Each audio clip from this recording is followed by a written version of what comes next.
Hello, everyone. My name is Bruce Vandal, and I am Senior Vice President at Complete College America.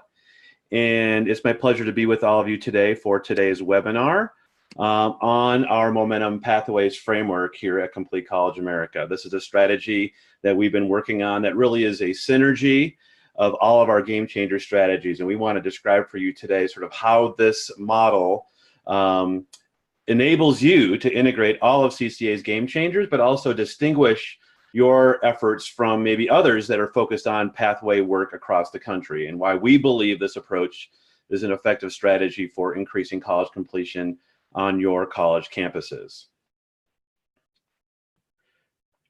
Before we get started on the substance of the webinar, just in case you're not familiar with Complete College America, I will give you just sort of brief overview of who we are. We are a national organization, advocacy organization focused on dramatically increasing college completion rates and closing attainment gaps in higher education. The college completion movement has been with us for about 10 years, and we've been a part of that for nearly all 10 of those years, focused on working with an alliance of states, systems, and consortia of institution, along with national leaders who have successfully implemented strategies to dramatically increase college completion rates.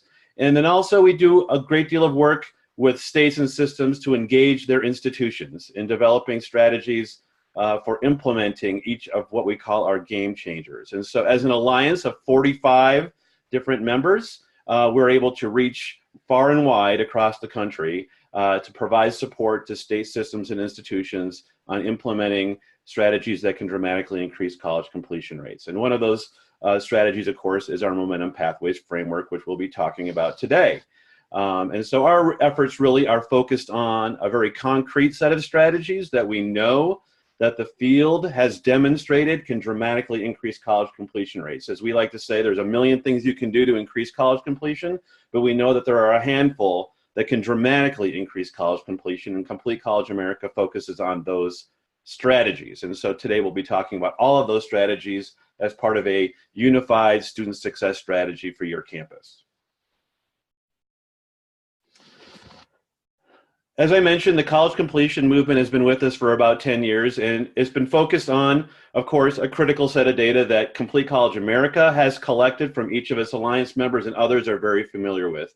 Bottom line is that we have not seen college completion rates that equate to what we need in order to be able to sustain our economies and create opportunities for our residents. So if you look at the data, particularly at on-time graduation rates, so those students who are completing an associate degree in 2 years or a bachelor's degree in 4, you can see that the rates of completion are very low.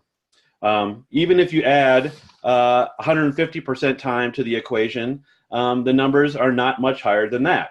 And so, of course, it was that set of data that began a conversation across this country on the importance of increasing the success of students who enter higher education. But the story doesn't stop there. When Complete College America began working with each of its alliance states, we began to look more deeply at the data to understand what are some of the root causes that are preventing students from earning a post-secondary credential. And some of the data that we looked at was both time and credits to degree. So what we learned very quickly is that students who are entering post-secondary education and ultimately earn a credential require significantly more time than your standard on-time completion metric. Whether you're a 2-year student or a 4-year student or even a 4-year student at a more selective institution, typically it takes more time than the traditional 4 years for a bachelor's degree and 2 years for a associate's degree. You can see here, particularly with community colleges, it almost takes twice as long for a student to complete an associate's degree than what we typically would consider the time that most students would be focused on in terms of earning a post-secondary credential. We also know that students often take far more credits than they need to earn a post-secondary degree. So the data that we've seen from our alliance member states shows that for a student earning a post-secondary degree at a community college, an associate's degree, it typically takes over 20 credits beyond the traditional 60 credits for a student to earn a post-secondary credential.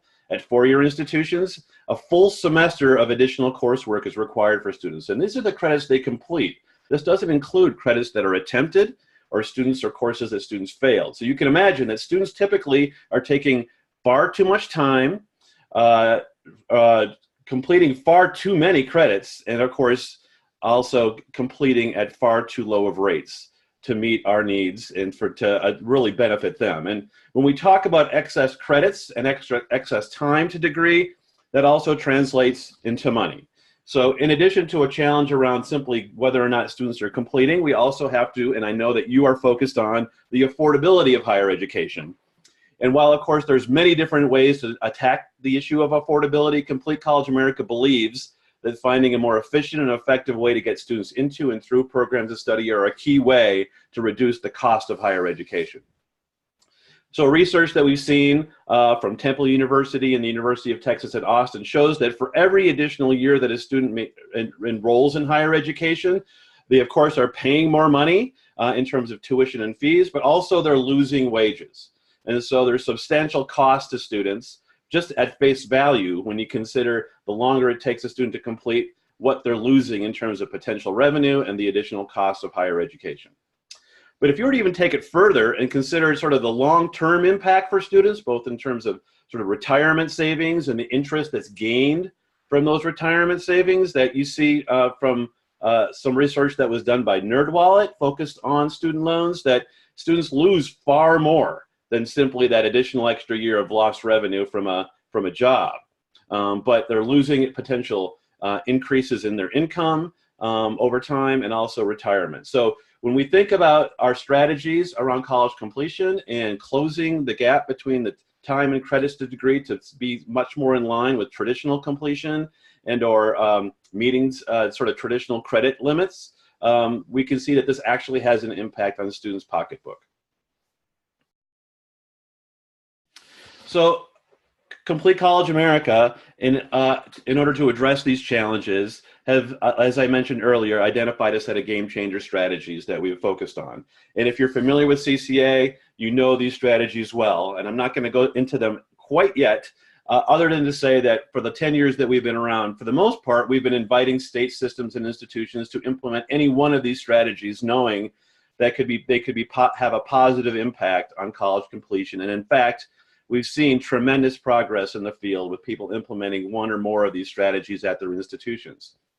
But all along the way, we've made the case that, really, if they want to dramatically increase college completion rates, they should be implementing all of them. However, we've never really had sort of an organizing framework that would enable an institution to really get their head around how all of these strategies work together as far to develop sort of a comprehensive student success strategy for their campus until now. And that is because all of the work that's gone on in the field and the increased understanding that we have around college completion has helped us get a better picture of how campuses can build a more systemic and comprehensive approach to college completion. And the starting point for that is really some data that we're seeing coming out of the Community College Research Center and out of several states that are really moving the needle on college completion. And it's this notion of student momentum. And the bottom line is that we now know that if students are able to hit certain benchmarks within their first academic year, they are far more likely to earn a post-secondary credential. And what the research is telling us is that students who earn up to 30 credits in their first year, so are having higher credit accumulation in the first year, are completing gateway math and English courses in the first year, are entering a program of study and earning credits, up to 9 credits in that program path within the first year, are far more likely to graduate. So this is important for a couple of different reasons. One is, obviously, it provides institutions some clear benchmarks that they can strive for, that can lay the foundation to increased college completion. But what's more important is that these metrics are all happening in the first year. So when you think about the work that you're doing and the efforts you are already employing to increase college completion, we always worry about the distance between the intervention and the outcome that we desire. So if our focus is merely on 4-year and 6-year graduation rates, you might find that a reform takes a long time to see. It takes a long time to see the impact of those efforts. And so if you're able to implement strategies that you know can move the needle on these particular metrics, you can see the impact of your efforts right away. And that, of course, bodes well for students, but it also builds momentum on your campus to continue the hard work of building these strategies to ensure that all students on your campus benefit and ultimately can see their success improve. So what I want to do is just spend a minute or two showing you the evidence behind each of these metrics. And the first is the metrics around credit accumulation. And so this is research done by the Community College Research Center, and it basically shows that students who start and enroll in 15 credits in their first semester are far more likely to accumulate credits and complete a degree on time or in less time. And the basic premise here is that students who start at 15 are more likely to continue to enroll in 15. And students who start at lower credit levels, say 12 or 10, are less likely to ever get up to 15 credits. And so it's sort of this law of physics, which is sort of an object that's in motion tends to stay in motion. You can say the same here about credit accumulation. Students who start at 15 credits will tend to continue to enroll in higher credit loads. And that is much more difficult for students who start at lower credits to actually take more credits. It's just sort of it's a change in mindset that students oftentimes aren't able to make. So by encouraging students to enroll in as many credits as possible, particularly 15 credits a semester or 30 in a year, you are far more likely to see students graduate with a post-secondary credential. There's also very powerful evidence around students completing gateway math and English courses in the first year. This is data that's been documented by CCRC and that was reported by the Tennessee Board of Regents that showed that students who complete gateway math and English courses in their first year were seven times more likely to earn a post-secondary credential, 7 times more likely. And this is community college data. There's similar data with four-year institutions, maybe not quite as stark, but nevertheless, we know that students who complete gateway math and English in the first year are far more likely to earn a post-secondary credential. In addition, we know that students who earn credits in a program path, so that could include gateway courses and prerequisite courses for specific programs, all the way through to courses within a program of study. If students are able to complete 9 credits in their first year, they're far more likely to earn a post-secondary credential. Even attempting those credits improves students' prospects for earning a post-secondary credential. So putting an emphasis on students having a clear understanding of what they want to focus on, what their goals might be, and beginning to take credits in a program path, even if it's in a broad area of study and not a precise program, can have positive impacts on student completion. What's also very interesting is we're seeing emerging evidence that shows that students who are able to hit more than one of these metrics, 2 or more, have even higher retention rates than students who complete only one or hit one of these benchmarks. So we have new data from Hawaii showing that students who hit 2 or more of these benchmarks have retention rates that are in the 90 to 95% range, far higher than their traditional retention rates that they have in Hawaii. So the point here is that if we can get students to hit more than one of these benchmarks through a more comprehensive student success strategy, we have increased their prospects success exponentially from maybe what happened by implementing any one strategy that moves only a single metric. And so it is for that reason that CCA has envisioned each of its strategies as part of an aligned systemic approach to college completion. And so you can see here on this visual that we've taken each of our game changers and sort of put them on a continuum, sort of on a path of their own, with one thread focused on some of the academic strategies, co-requisite supported math pathways, where faculty are the key leaders. And then another set of strategies that are really the sort of the domain of advisors and student service professionals. And so what's important here is to recognize is that working together, student services, academic advising, and faculty, on each of these strategies, you can see dramatic improvements in student success, both in terms of the early momentum metrics, as well as college completion. And so what we wanted to spend really the majority of our time today is focusing on how you can implement really in a very synergistic way each of these strategies in a manner that will enable you to see movement on these momentum metrics and ultimately college success. Let's start by talking about sort of this faculty strand, math pathways and co-requisite support. Math pathways. So CCA has been working with our Alliance members, really emphasizing the importance of students taking gateway math courses in their first year, but ensuring that those courses are aligned to their program of study. The research is pretty clear.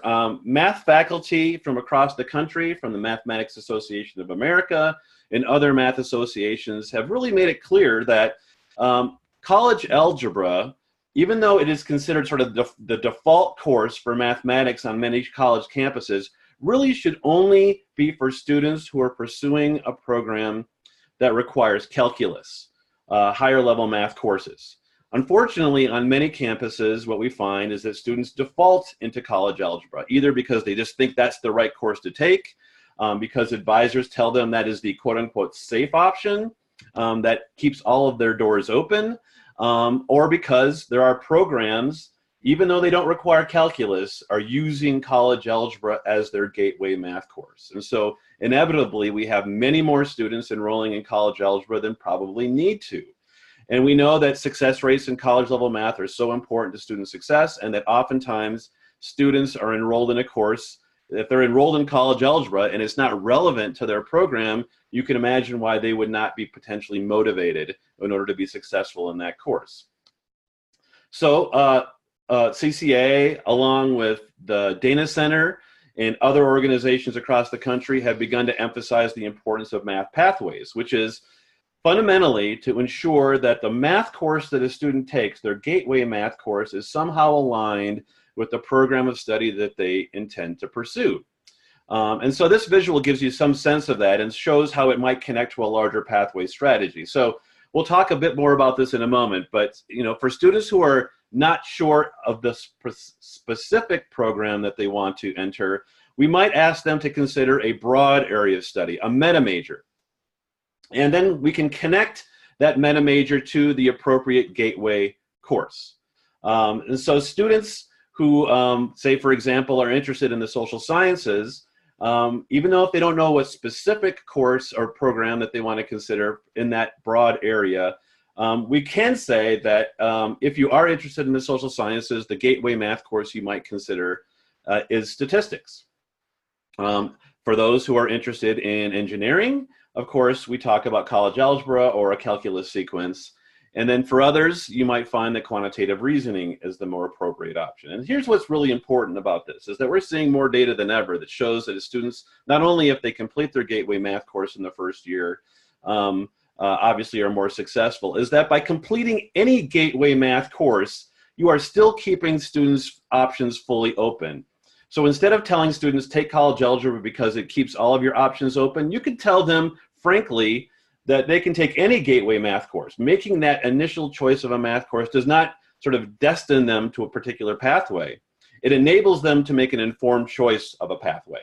And so the bottom line is we're seeing all kinds of data showing that students who complete their gateway math courses in the first year may continue, regardless of what that gateway math course is, may continue to take additional math credits, as opposed to students who, say, delay enrollment into a gateway math course. We're finding then that actually, of course, limits student choices, or by defaulting students in a particular college level math course and then they're not successful, that also limits their choices. And so there's all kinds of evidence suggesting that students should be getting into a gateway math course, ideally aligned to what their initial interests are, recognizing that that empowers them to make an informed choice of a program of study. Attached or aligned to that, and very much something that each campus should consider along with math pathways, is of course how they're supporting students who are not optimally prepared for a gateway math course. We know from the research that students are often placed in developmental education. We also know a very high percentage of students in two-year institutions are placed in developmental education. And we also know that students of color, low-income students, the populations of students that are traditionally underserved and have lower graduation rates are overplaced into developmental education.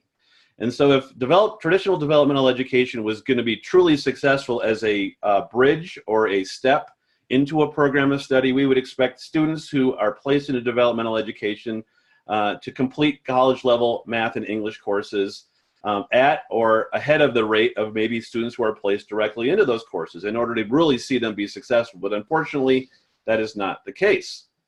We know that students who start in developmental education are far less likely to pass college level math and English courses within one academic year. And we also find that students of color and low-income students, even though they're overplaced into developmental education, are actually less likely to complete a college level math and English course. So what that essentially means is that developmental education, traditionally defined and delivered as a prerequisite, actually contributes to attainment gaps. It doesn't close attainment gaps. So we know now more than ever, the data is fairly clear that we should be placing students directly into college level courses and then providing the academic support they need as a co-requisite while they're enrolled in those courses. And the evidence is very clear that doing so eliminates the opportunity for students to drop out of this system. So when students are placed into long remedial sequences, they pass one course, but then not enroll in the next course in the sequence. Ultimately falling out of the system, in many cases dropping out of higher education altogether before they even get a chance to enroll in a college level math and English courses. So the best and most effective way to eliminate that problem, of course, is to place them directly into those courses. And we know doing so eliminates those attrition points and increases their success. We have several states that have scaled, either fully or largely scaled, co-requisite support. Here is just a handful of them. We know that the basic gateway course success rate across the country in 1 year is about 22%. States that have implemented co-requisite support at scale are seeing success rates that are 2 to 3 times higher than traditional gateway course success rates for students who are assessed below college ready in math and English. So there's very little argument now that co-requisite support really is the preferred or ideal strategy for almost all students when it comes to getting them through college level math and English courses within 1 year. What we also know is that there is increasing evidence showing that students, regardless of how they place, are better off in co-requisites. Even students that are assessed at the lowest levels are far more likely to pass a college level math course if they are placed in a co-requisite rather than traditional prerequisite remediation. These are results from a random controlled trial experiment done by the City University of New York that shows that when they place students into a co-requisite statistics course, students were far more likely, regardless of their placement level, to pass that course than when they were placed into a traditional prerequisite remedial course. And so we also saw this data, have seen this data in Tennessee, where regardless of placement level, even students at the lowest level are far more successful in co-requisite courses. In Tennessee, you can see 10 times more likely for students who are placed at an ACT 13 below, far more likely to complete a college level course. And so there's no question at this point that co-requisites are the preferred strategy. And in fact, I would argue that co-requisites and math pathways are a fundamental foundational element of a larger momentum pathway strategy. And that is because it enables all students to start in college level courses. If you're building pathways for students and you have a significant population of students that are not able to get on that pathway because they're in remediation, you're not going to be able to see the full impact of your efforts. And so that's really important to understand as we think about sort of the connection and the alignment of all of these strategies and understanding the important role that math and co-requisites play to ensure that students can start on a college level path on day one. We also know that co-requisites lay a powerful foundation for retention and credit accumulation. So this is data from Tennessee again, showing dramatically higher retention rates for students that are placed in co-requisites and higher credit accumulation for students. So we know that co-requisites lay a powerful foundation for long-term student success. But we also know that there's still a significant population of students who are not successful, and we need to be thinking about more comprehensive approaches. So our friend Tristan Denley, originally from Tennessee and now at the University System of Georgia, has put his mind to looking at his own data and building on what he's seen in terms of the success of students in co-requisites, and think more comprehensively about college readiness beyond our simple traditional academic readiness measures using standardized tests, and thinking about a more comprehensive approach to student success. So when Tristan saw his own data showing, of course, the very positive impact that co-requisites provided, he still wasn't satisfied. He recognized that even when he looked at the full population of students that were in co-requisites and seeing, of course, the dramatic improvements from 12% to almost 55% in terms of gateway success, still there were about 45% of students who weren't successful. So he wanted to understand why it was that those students were not completing gateway math and English courses, even when giving the support through a co-requisite. And so he began to look at the data more carefully, and this is what he found. This is basically a graph showing the credit accumulation for students who passed co-requisites, so passed the gateway math and English course while in a co-requisite, and those who failed. And he looked at the data by ACT score. And what he found is that students, regardless of ACT score, who passed a college level math and English course through a co-requisite were largely successful college students. In other words, they completed almost all the credits that they enrolled in that semester. And so he could assume, regardless of ACT, that students who passed co-requisites were largely successful college students. You would expect that maybe the students who had lower ACTs might not do as well on their other college level courses. That was not the case. Regardless of ACT score, students who passed the co-requisite math and English courses were actually very successful college students.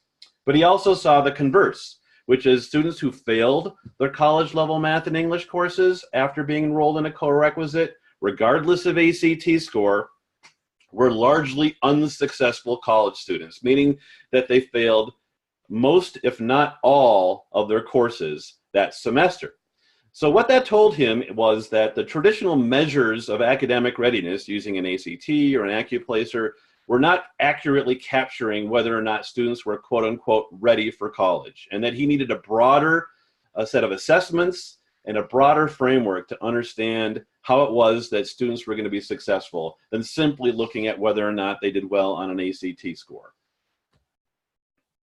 So he built an assessment working with an organization called the Motivate Lab at the University of Virginia to be able to get a better handle on these notions of academic purpose and mindset. So I'm sure many of you are familiar with the work of Carol Dweck on sort of a fixed mindset versus growth mindset, the notion that people have a strong attitude about learning.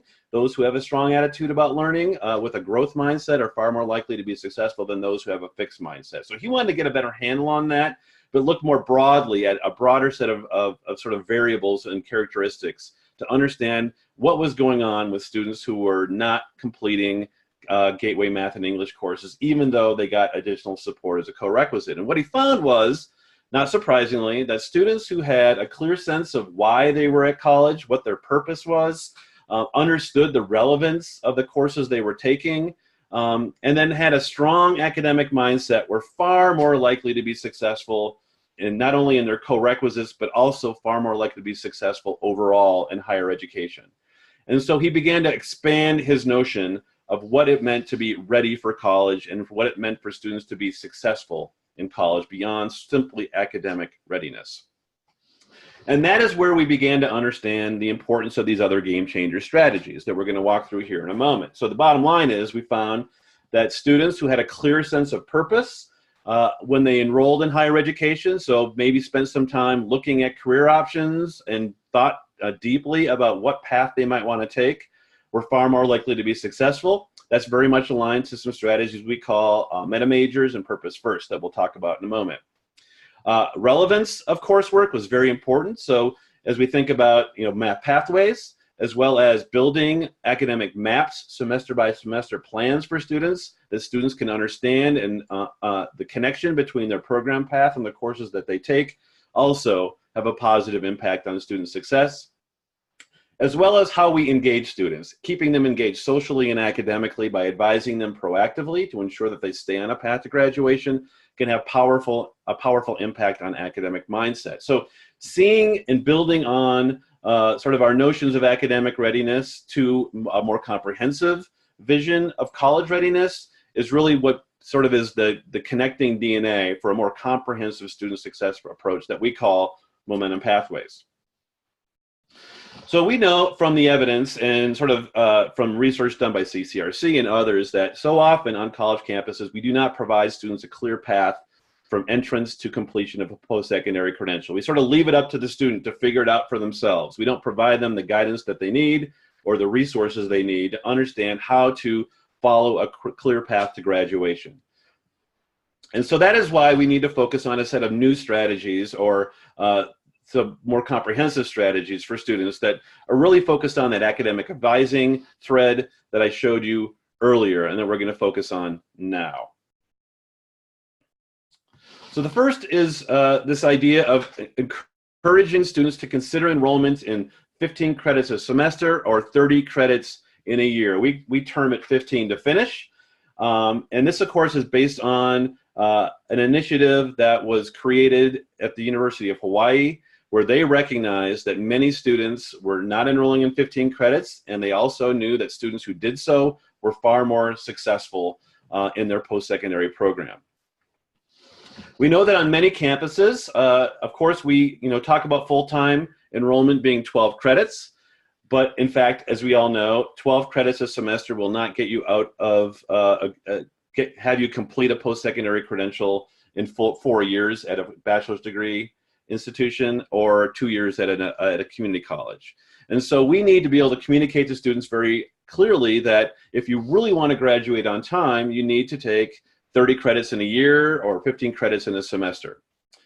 And in fact, we know from the University of Hawaii, when you can send a very simple message on the benefits of enrolling in more credits and build it into a pathway strategy, that far more students will both enroll and complete higher credit loads. And so this is data from the University of Hawaii showing the four-year institutions as well as the community colleges that after implementing a 15 to finish strategy, they saw dramatic increases in the percentage of students who were enrolling in 15 credits a semester.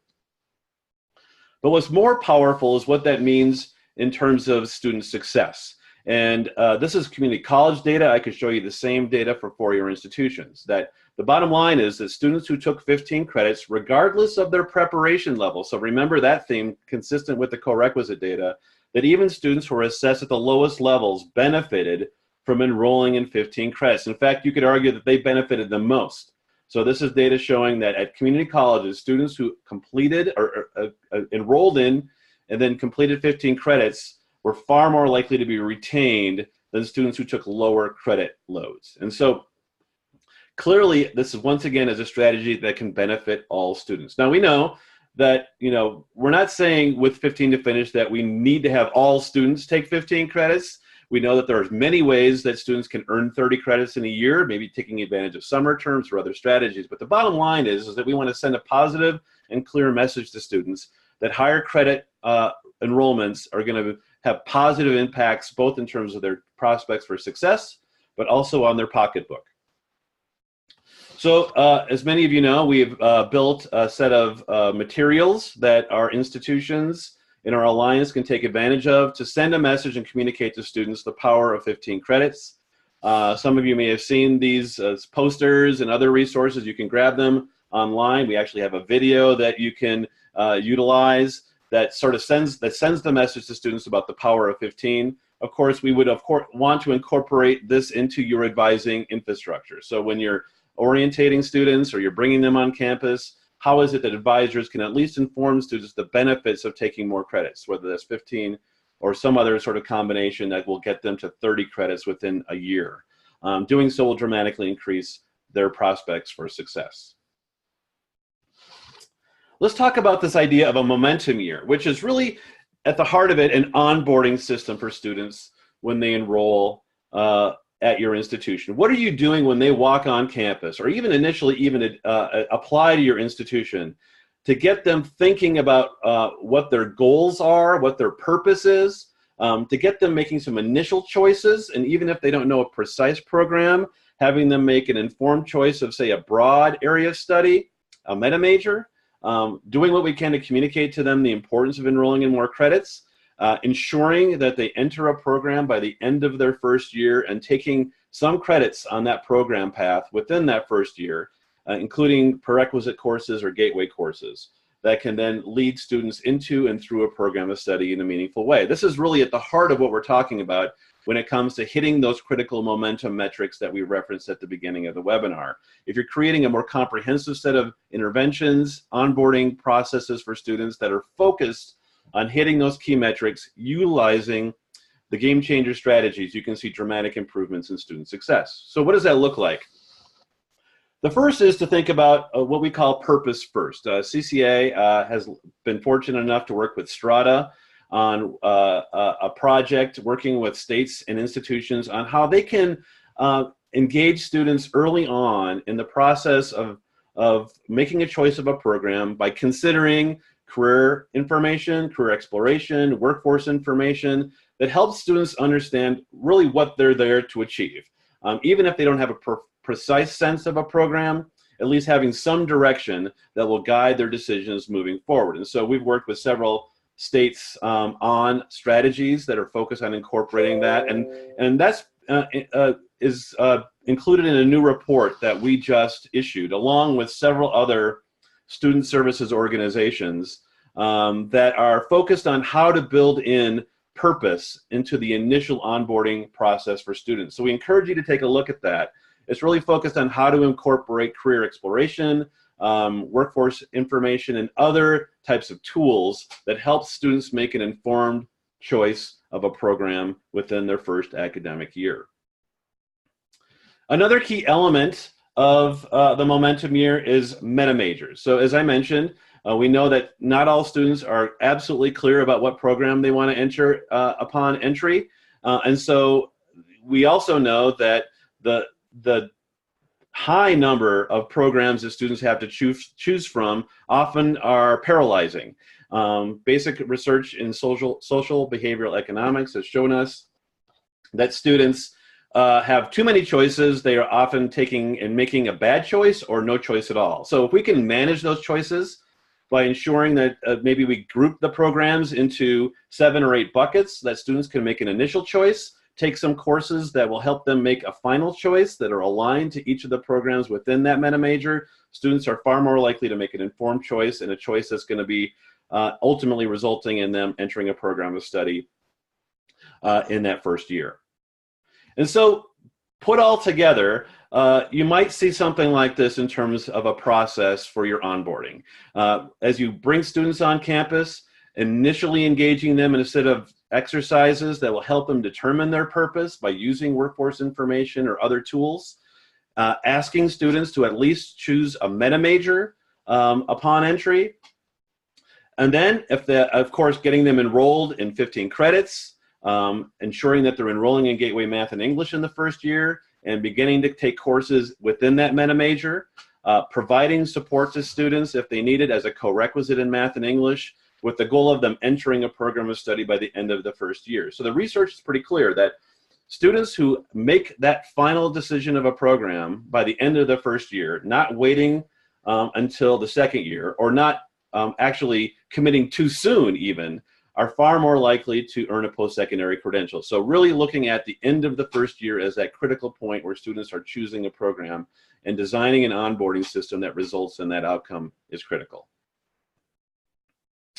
The last strategy that I want to mention and focus on is the importance of building strong academic maps and proactive advising infrastructures for students. So we know that if we can provide students clear information in terms of a semester by semester plan of which courses they should take in which sequence, being very clear about the critical courses or milestone courses that they must complete to be able to stay on track to graduation, both in terms of the sequence of courses, one course being a prerequisite for another, but also in terms of success in those courses. We know that there are critical courses that students must do well in if they're going to have a high likelihood of completion of a program. So, for example, maybe a student entering a nursing program, they need to do well in biology. And they not only need to just pass that course, they probably need to get a very specific grade, maybe a B or higher, in order to be successful in a nursing program. So we need to communicate that information to students right out of the gate by providing them clear academic maps. So we have to work closely with our faculty and our advisors to build these maps, to make them available to students, to use them for student registration, ideally to default students into these courses as part of registration, and then advising and supporting them all along the way through proactive advising strategies. So the idea here is that these maps provide the backbone for advising and proactive advising activities for students. So students who fall off their path, or students that are not doing well in the key milestone courses on their path, you are intervening with them to make sure that they get back on track, or if it looks like they need to make a new choice, they're making a choice of a program that is not about going all the way back to square one, but ideally is able to fully leverage the credits they've taken towards a new program path, assuming that it's consistent with their career goals. And so thinking about using technology, we all are familiar with EAB and Hobson's and other tools that can be helpful, but we know that simply investing in greater structure and support of advising, even without technology, can be very powerful to ensure that students stay on track to graduation. So that's really it in terms of what we're talking about here. A strategy that frankly is shows through the research and evidence that each of these game changers can work together as a unifying college completion strategy for your campus. And really the benefits of thinking about this work and the pathways work in terms of the momentum pathway framework is it very clearly shows the connection between your academic activities, what's happening in your courses and your course curriculum and your program design, along with the student support strategies that you can provide students to ensure they stay on track. We also know that implementing these strategies can result in early wins for your campus. By implementing these game changers and seeing those momentum metrics move within the first year can demonstrate to your campus colleagues that these efforts are actually having an impact and that you're positively impressing on students the importance of completion and helping them get to graduation more efficiently and effectively. And we also know, we haven't spoken much about this, but that these are obviously very important to efforts around equity and ensuring that different populations of students are successful. So by using these pathways as the foundation of your strategies, you can go more deeply to understand what's happening with different populations of students in order to close achievement gaps, say with students of color or low-income students. And it also can be a foundational piece of efforts around, say, attracting adults back to campus by creating those clear pathways for them and the support infrastructure that they need, along with other types of interventions that we know can be successful with adults. So thinking about your momentum pathways framework as really the central dimension of your comprehensive college completion strategy. So with that, I think I will pause, and I'm going to turn to my colleague, Vanessa Cadle, who is going to help walk us through the Q&A section of the webinar. Hi all. So if you look at the bottom of your screen, there's actually a little box that says Q&A. If you have a question, please use this time to enter your question there. Bruce, at this time we have two questions. So our first is that, is there a simple tool to help institutions self-assess against this framework? Absolutely. So in our efforts to work with our Alliance members, we've built a series of tools that you could utilize that breaks down these strategies into their component elements and enable you to sort of look at what you're doing on your campus and assess whether or not you're already doing some of these things, or you're thinking about these things but haven't yet implemented them, or have not even begun conversing about them among your colleagues. And so these are resources that we have available that we could talk to you about that could be utilized as part of a comprehensive strategy for each and every one of the game changers. Great. Our next question is, this person's dealing with co-recs being treated as prereqs, and she needs a way to deal with this. Can you help, Bruce? So if I understand the question correctly, I think one of the key things that we need to understand around co-requisite is that it absolutely needs to be about providing academic support in the college level course, right? So what we're talking about here in terms of academic support is not about ensuring students had some sort of set of skills that they should have graduated high school with, but instead thinking about the critical skills or foundational skills that are essential to passing the relevant college level math or English course that the student is enrolled in. And so a co-requisite doesn't work if you combine two prerequisites because it's disconnected to the college level course.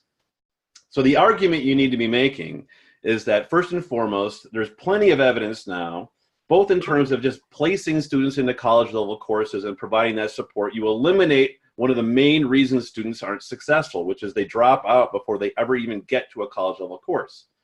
But we also have more evidence than ever that shows that by providing the academic support in a just-in-time manner, that is, addressing the basic skills when it is relevant in the college course, actually enhances student learning. That in fact, we're seeing students that are more successful, or at least as successful, if not more successful, in their college level courses because of the support they're provided as a co-requisite. We're also seeing that students are successful in subsequent courses. So for example, if a student's in a co-requisite in math and they have to take a second math course, that students are doing just fine in those subsequent math courses. So this is not a question of lowering academic quality. This is not a question of providing an overwhelming type of instruction that students aren't able to observe and learn for the sake of just getting them through. There's all kinds of evidence showing that co-requisites as an instructional strategy are superior to then asking students to go through a sequence of prerequisite courses. All right, thanks. Our next question, what are some strategies to move a transfer mindset into thinking of things from a career perspective? Career is typically held by the career education, and academics are fine with that. That's what the question says. Okay. So if I think I understand the question, so often what happens at community colleges is that we're focused on preparing students for transfer, and we may not even be thinking very specifically about transfer for what or to what. And instead thinking about sort of what students' purposes are is really an important part of the conversation. And so one of the things we sort of have discussed, in fact, we were at a meeting yesterday talking about this, that when you can begin to get students to make some initial choices around what their career goals are or what their long-term goals are, even beyond career, what they want to be focused on initially, you can then begin a conversation about not which institution you're going to be transferring to, but what major or goal do you want to achieve. And so transfer becomes obviously a conversation then about what is going to help them achieve their career goals. And so by entering into a dialogue with students upon entry that's focused not so much on where you want to transfer to, but what do you want to do, what are your goals, and then thinking about how you can build a program of study in those first 2 years that are going to facilitate them entering that path. And that could include potentially students being aware of programs on your campus if you're a community college that a student could complete that they may not even be aware of. And so opening up the options in higher education from simply about preparing students for transfer to actually getting into a career or following and meeting their academic goals that could result in maybe a certificate program or an AS at your 2-year institution, which of course, without sort of denying students also the option of then transferring, is something that I think is an interesting dynamic that I think could transform the way that you're onboarding students on your college campus. Great. So there are no other questions in the queue at this point, but we encourage all of you to reach out to us if you do have additional questions at www.completecollege.org. You can find our specific profiles or just email our info@completecollege.org. I will say I encourage everyone to go to the Complete College America website and check out our platform. There's all kinds of resources there on all of these strategies that you can consume. Also encourage you to develop a profile, which will allow you to customize the content that you can view by having the platform drive content to your profile that might be useful to you, specifically related to the areas that you're focused on. And so take full advantage of that. Obviously, as Vanessa said, feel free to connect with us if you have further questions. I want to thank you for your time today, and we look forward to working with all of you in the future on these important strategies.